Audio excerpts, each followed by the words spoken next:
Goeiemôre almal. Vir julle in die naam van Jesus Christus. En welkom hierso. Ons bid. Almagtige Hemelse Vader, dankie vir nog 'n dag uit U hand uit, Here. 'n Dag deur U geskape. Here, dankie dat ons weer kan saam wees hier in U naam. En kan kom luister wat U vir ons sê vandag. Here, dankie vir almal wat hier vandag is. Die teenwoordig is, Here. Ons is so dankbaar vir elke siel wat hiernatoe kom. En Here, gaan saam met ons deur hierdie diens en laat U wil geskied, Here. En Here, dankie dat U ons elke dag veilig hou. Ons bid dit in Jesus naam. Amen. Ons praat vanoggend verder oor 'n onderwerp waaroor ons verlede week gepraat het. Dobbel. Nou vandag praat ons oor dobbelverslawing. En ons noem dit die stille verwoesting. Ek lees vir ons enkele verse uit Jesaja 65. Maar julle wat die Here verlaat, wat my heilige berg vergeet, wat 'n tafel dek vir die geluksgod en die mengsel inskink vir die godin van die noodlot. Ek sal julle bestem vir die swaard en julle almal sal buig om geslag te word. Omdat ek geroep, maar julle nie geantwoord het nie.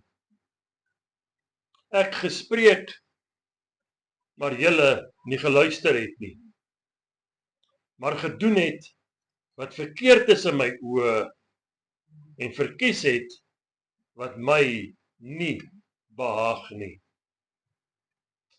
Dis so vers 11 en 12.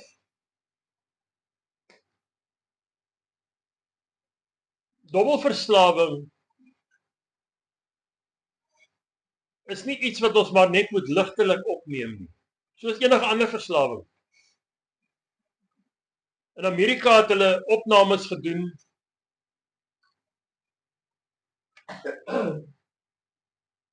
en die hartseer daarvan was dat ongeveer 1 miljoen uit 8 miljoen mense wat aan dobbel verslaaf is, tieners is. Daar word gereken dat tussen 4 en 6% van alle tieners in Amerika aan dobbel verslaaf is.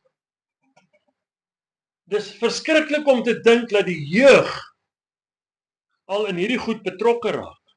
Jong mense wie se toekoms vernietig word deur hierdie ewel. Selfs in Japan, waar daar baie streng wetgewing is oor hierdie dinge, is daar 'n ontstellende neiging onder die jeug, die jong mense, om te gaan dobbel. Hulle vind hulle oral. En dit so gaan dit reg deur die wêreld. Dis nie net tot daai plekke beperk nie. Selfs net om 'n lotto kaartjie te koop is dobbel. Om 'n lotto kaartjie te koop. Dis dobbel. En die gevolge van hierdie verslawing is dieselfde vir almal. Gesinne word vernietig.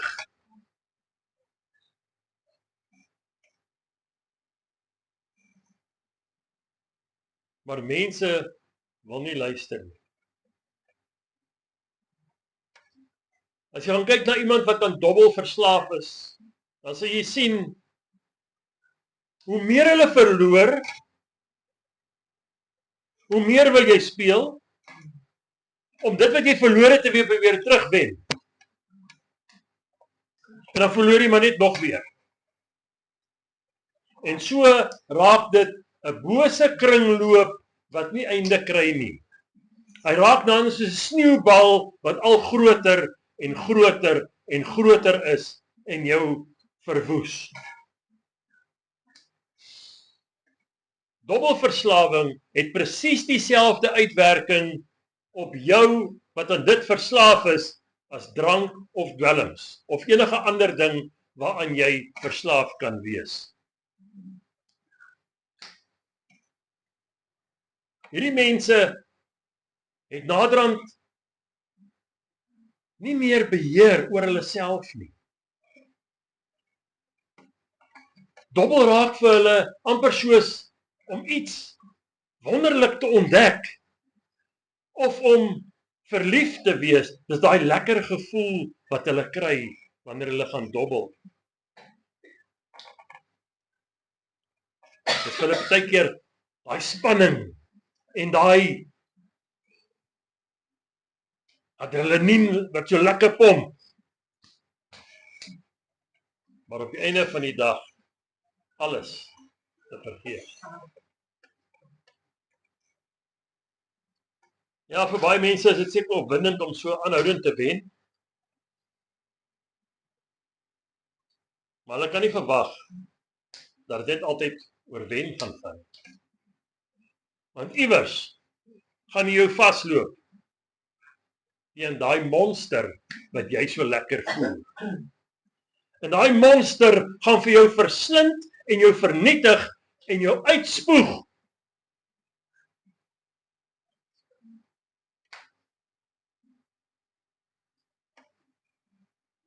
'n dobbelaar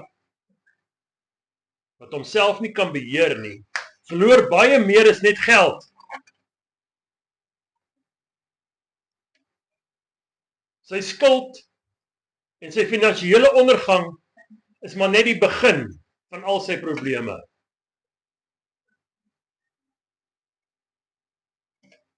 Hierdie verslawing het baie geestelike, emosionele en selfs sedelike skade wat dit aanrig. Dit maak van jou 'n slaaf. En Paulus dra nie doekies om nie. En ek lees vir ons Romeine 6 vers 15 en 16. Wat dan? Sal ons sonde doen omdat ons nie onder die wet is nie, maar onder die genade? Nee, stellig nie. Weet julle nie dat aan wie julle julself as diensknegte tot beskikking stel om hom gehoorsaam te wees, julle diensknegte is van hom aan wie julle gehoorsaam is, of van die sonde tot die dood, of van die gehoorsaamheid tot geregtigheid. Daar's 'n makliker manier ook om hierdie ene te verduidelik. Jy behoort aan die mag wat jy graag wil gehoorsaam. So aan wie wil jy gehoorsaam bly?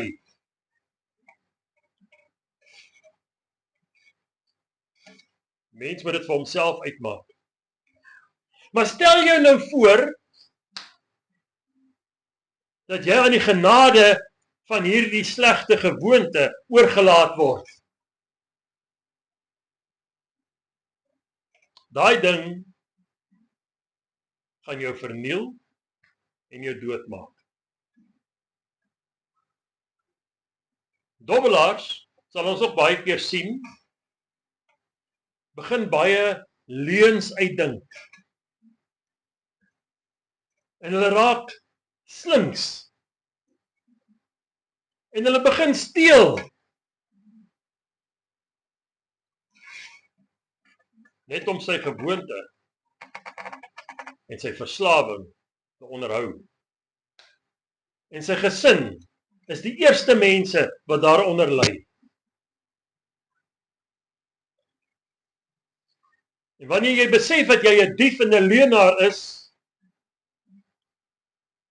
en dat jy 'n las is vir die mense wat jy veronderstel is om lief te hê, dan daal jou eie selfrespek ook. En so raak dit net weer 'n nuwe kringloop van boosheid. Die studies het al bepaal dat dobbelaars geneig is om aan ernstige depressie, angssiektes, en dan dinge soos spysverteringsprobleme, hoë bloeddruk, slaaploosheid, hoofpyne, asma, rugpyne en borspyne begin ly. En dit is alles die oorsaak van angs.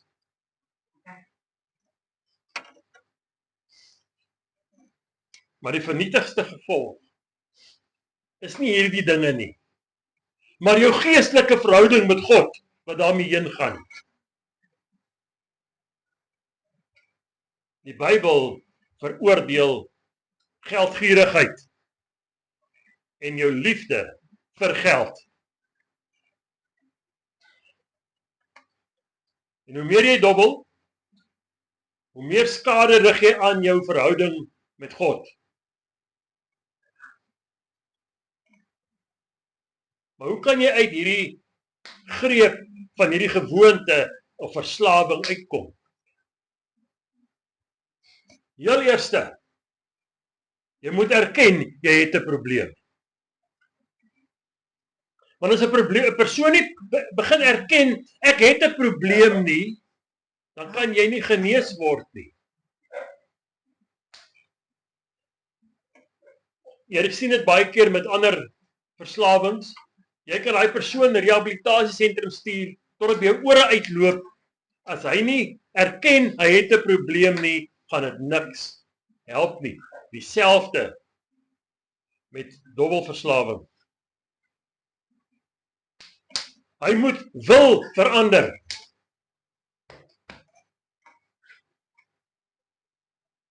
Dit beteken ook jy moet leer om die kwaad te haat. Om dobbel te verafskie. Hoe gaan jy dit doen? Deur aan die gevolge daarvan te dink, in plaas van die plesier wat dit jou gee. Jy moet aan die gevolge begin dink, in steede van die plesier. Dan sal jy begin sien wat dit aan jou doen.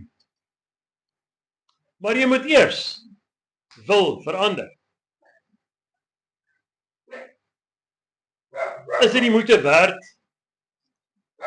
om die ewige lewe te verloor terwille van hierdie lekker tyd en al jou geld mors?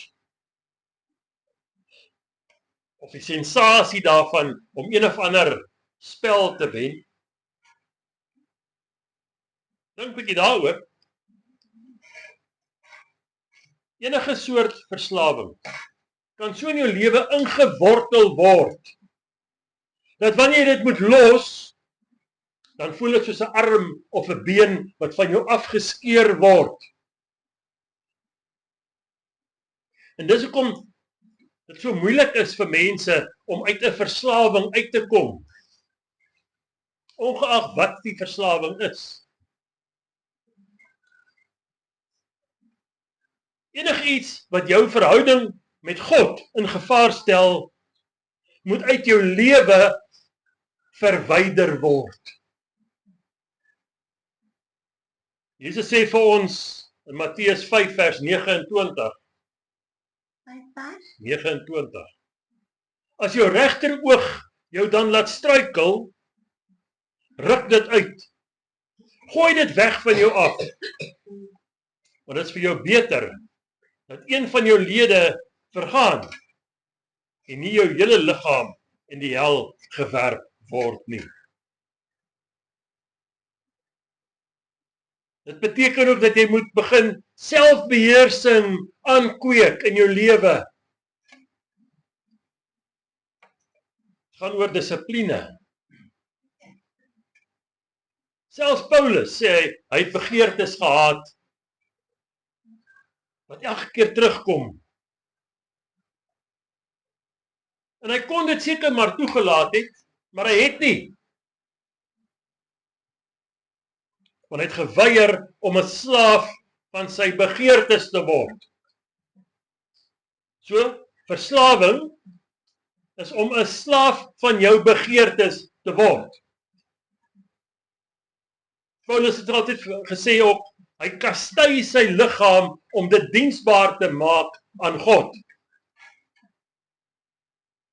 Ons moet ook leer om streng te wees met onsself. Om nie toe te laat dat jou begeertes jou baas is nie. En dit tel vir baie dinge in ons lewe, nie net dobbel nie. Hierheen ook. Hierheen ook. Want as ons oop gaan, is die eerste ding in ons hand.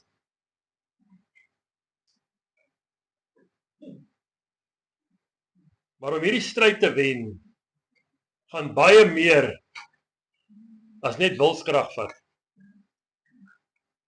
En daarvoor roep Jesus ons na hom toe.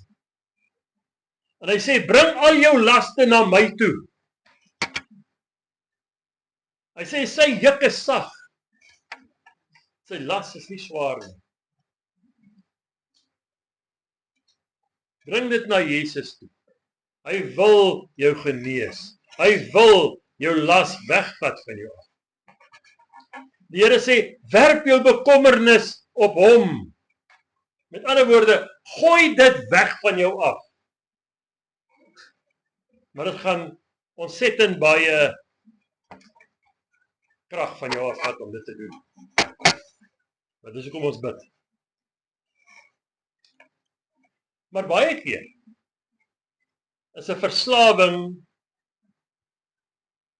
as gevolg van iets wat uit die verlede uitkom. Daar's een dobbelaar wat sê, sy kinderjare was nie maklik nie. Daar was nie liefde in sy gesin nie.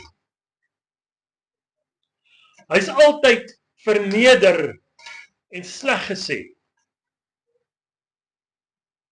En dit het veroorsaak dat hy baie min van homself begin dink het.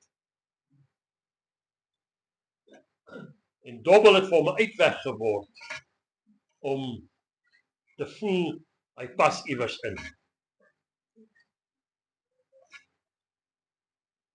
En dit hoor ons baie. Nie net met verslawings nie.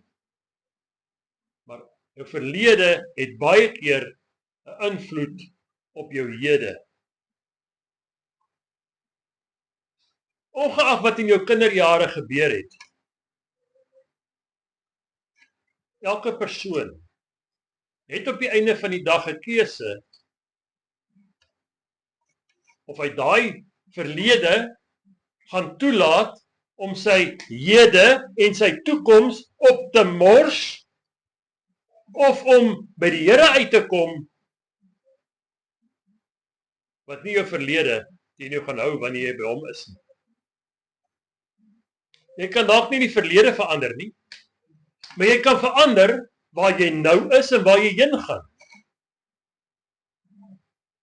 Sy naam is Jesus. Psalm 139 vers 23 en 24 sê vir ons, deurgrond my, o God, en ken my hart. Toets my en ken my gedagtes. En kyk of daar by my 'n weg is van smart. En lei my op die ewige weg. Nou daar is 'n groot antwoord vir ons. Vra die Here om jou te help met enige iets in jou lewe.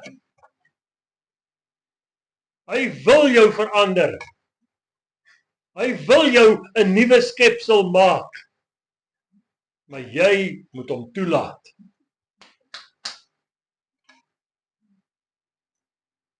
As jy hierdie gewoonte wil afleer, is dit die eerste stap, hoor.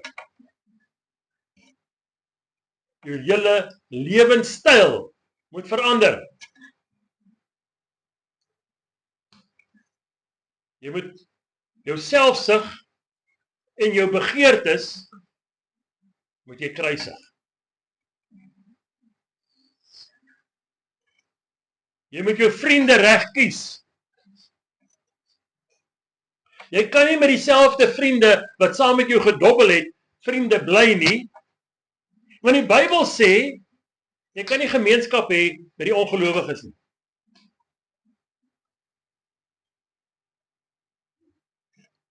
Wanneer jy hierdie waarhede van God se woord in jou lewe begin toepas, dan sal daar 'n groot verandering in jou lewe plaasvind.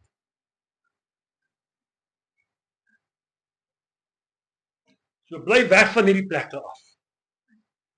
Vermy daai vriende en spandeer meer tyd saam met God en sy woord.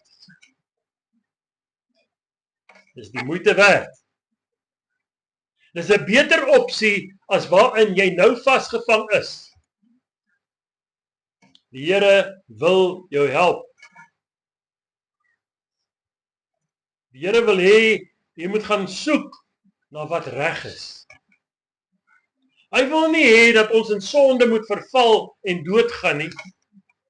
Daarvoor het hy sy seun vir ons gestuur. Hy het die prys vir ons betaal aan die kruis. Waarom wil ons nog so sukkel? Waarom wil ons toelaat dat die bose ons so vernietig? Kom by die Here uit. Ons hulp is van die Here af. Nie van die berg af nie, van die Here af, wat bo op daai berg is. Die Here wat die hemel en aarde geskape het, kom na hom toe. Laat hy jou genees. Gaan op jou knie en sê, Here, help my. Want alleen kan ons dit nie doen nie. En mense kan jou net so ver help.